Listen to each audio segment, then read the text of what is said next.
Tak ako doteraz som sa venoval ekonomickým témam, tak sa chcem venovať aj v Európskom parlamente, ak budem úspešný, najmä ekonomickým témam.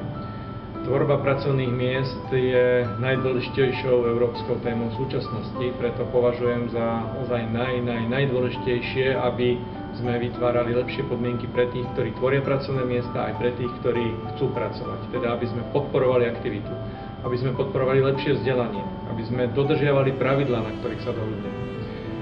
Myslím si, že potrebujeme naozaj viac demokracie a menej byrokracie. Potrebujeme prehodnotiť predpisy, ktoré máme, aj z hľadiska toho, či pomáhajú tvoriť pracovné miesta alebo nie. A takto sa musíme pozrieť aj na predpisy, ktoré budeme prijímať do budúcna. Tvorba pracovných miest, to je to najdôležitejšie.